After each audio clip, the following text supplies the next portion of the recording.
राधे राधे गुरुजी, चरण स्पर्श।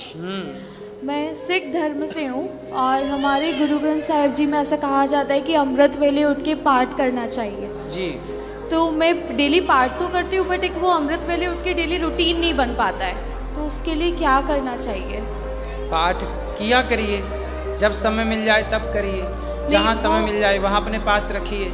उसका ज़्यादा इम्पोर्टेंस तब मिलता है जब वो अमृत वेले, मतलब सुबह जल्दी उठ के करे, तब वो पॉसिबल नहीं हो पाता है। कोई बात नहीं, जब आपको समय मिल जाए, सुबह नहीं मिल रहा है, जब मिल जाए तब जपो, तब पाठ कर लो। ओके। और मेरी तब मदर, तक आप चलते फिरते श्रीमन नारायण का जाप करो। गुरु ग्रंथ साहब में तो कई बार, गुरु गोविंद साहब में गुरु नानक देव जी कई बार राम और कृष्ण और हरि और विष्णु का जिक्र करते हैं, तो आप भी चलते फिरते श्री हरि या श्रीमन नारायण जप सकते हैं। वो डेली तो होता है, बट मेरा मेन एम होता है कि मैं अमृत वेले सुबह जल्दी उठ के पाठ करूं। हाँ, तो कभी सुबह उठ गए, कभी जब समय मिल जाए तब कर लो। सुबह नहीं हो पा रहा तो दोपहर को कर लो, शाम को कर लो, बस करो। डेली तो मैं पाठ करती हूँ और मेरे मदर इन लॉ भी मेरे साथ में आए, वो डेली आपकी कथा सुनते हैं। राधे राधे। Thank you. राधे राधे गुरुजी। बोलो। बालक का जन्म कुंडली में 14 साल के बाद इसको ग्रह लिखा हुआ है। इसको क्या लिखा है? 14 साल के बाद है कि इसको ग्रह है। ग्रह लगे हैं? हाँ, इस पर तो टल जाएंगे, क्या दिक्कत है?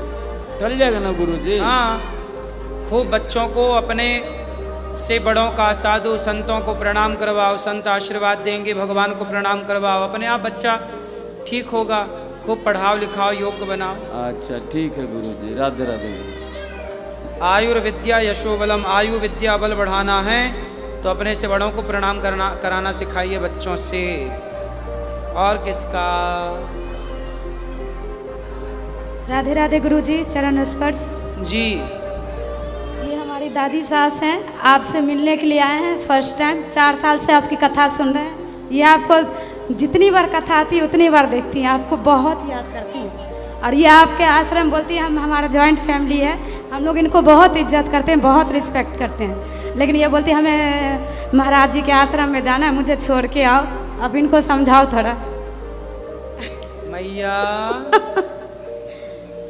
ये बोलती जब भी देखती इतना सेवा सर, मैं कह माँ आपको कोई चीज़ कमी है? महाराज जी उनको रखते हैं जिनको कोई नहीं मैया। देखता। राम राम बात करा। मैया कैसी हो? ठीक है बाबू। अच्छे हैं ना? हाँ। आपको अच्छा लगा वृंदावन? हाँ ठीक है। हाँ, आप आशीर्वाद देते रहना हमें। और आप जहाँ हो, चाहे वो भी घर आपका है, ये भी घर आपका है, चाहे वहाँ रहो चाहे यहाँ रहो। अब जैसे अभी आप यहाँ रुके हैं तो 4 दिन यहाँ रह के फिर बच्चों के पास रहो, फिर कभी मन करे फिर आ जाना। धन्यवाद गुरुजी। खुश रहिए। दे दो। राधे राधे गुरुजी। जी। मेरा नाम अभिषेक तिवारी है गुरुजी, मैं अमेठी का रहने वाला हूँ। आज सौभाग्य है मेरा कि मुझे आपका दर्शन हुआ। मैं टीवी पे डिबेट वगैरह में बराबर आपको देखता रहता हूँ और बड़ा इम्प्रेशन रहता है मेरा आपको देखने से। तो मुझे यह था कि फ्यूचर में कभी आपसे मुलाकात हो या कभी आपके चरण वंदन हो, दर्शन हो आपका, तो वह दिन आज बड़ा सौभाग्यशाली दिन है मेरे लिए। आपको सादर प्रणाम मेरा। खुश रहिए। गुरुजी, जैसे मैं व्यवसाय करता हूँ तो व्यवसाय में मैंने देखा है कि बड़ी ईमानदारी से व्यवसाय करना चाहता हूँ गुरुजी। एक छोटे 2-3 व्यवसाय हैं प्रभु जी। एक रियल एस्टेट का व्यवसाय करता हूँ और एक मेरा मेडिकल एजेंसी है, होलसेल काम है, और एक छोटी सी पेट्रोल पंप है प्रभु जी। तो मैं बहुत ही ईमानदारी से काम करना चाहता हूँ, लेकिन अर्जनें बहुत ज़्यादा आती हैं। जबकि मैं देखता हूँ कि बहुत सारे लोग ऐसे हैं जो कि बिल्कुल कहीं से भी ईमानदारी नहीं है और दुनिया भर की चीज़ें उल्टी सीधी कर रहे हैं, फिर भी वो दिन भर खुश रहते हैं और मुझे परेशानियाँ बहुत झेलनी पड़ती गुरुजी। मैं इसको देखता हूँ। मतलब ईमानदारी का फल क्या ऐसा ही होना चाहिए कि आदमी परेशान रहे?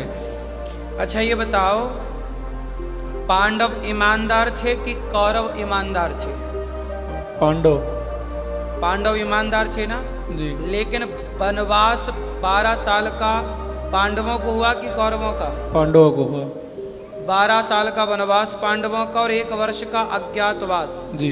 पांडव ईमानदार थे तो पांडवों की पत्नी की लाज लूटी गई कि कौरवों की पत्नी की? पांडवों की। हाँ, जो सत्य के राह पर चलेगा ना बेटा, जी उसे परेशानियों से गुजरना पड़ता है, लेकिन याद रखिएगा कि गलत मार्ग पर चला तो था दुर्योधन, झूठ के गलत के राह पर चला, उसके सामने कोई चुनौतियां नहीं आई, लेकिन अंत में सर्वनाश किसका हुआ?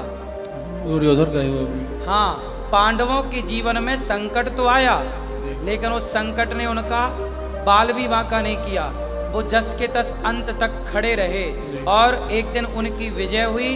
कहते ना, सत्य परेशान हो सकता है, सत्य कभी पराजित नहीं हो सकता।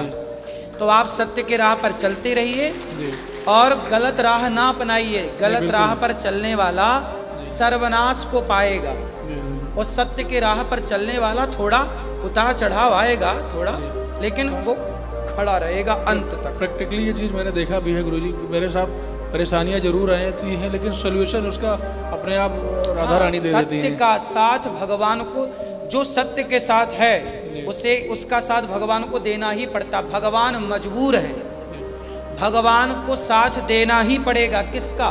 सत्य का। सत्य का। भले लड़े नहीं भगवान महाभारत, लेकिन सत्य के साथ खड़े होना पड़ा। यदि भगवान खड़े नहीं होंगे तो सत्य मरेगा, तो भगवान को कष्ट होगा कि सत्य मर रहा है, वो कैसे मरने देंगे? इसलिए सत्य की रक्षा खुद भगवान करते हैं। धन्यवाद गुरुजी। राधे राधे।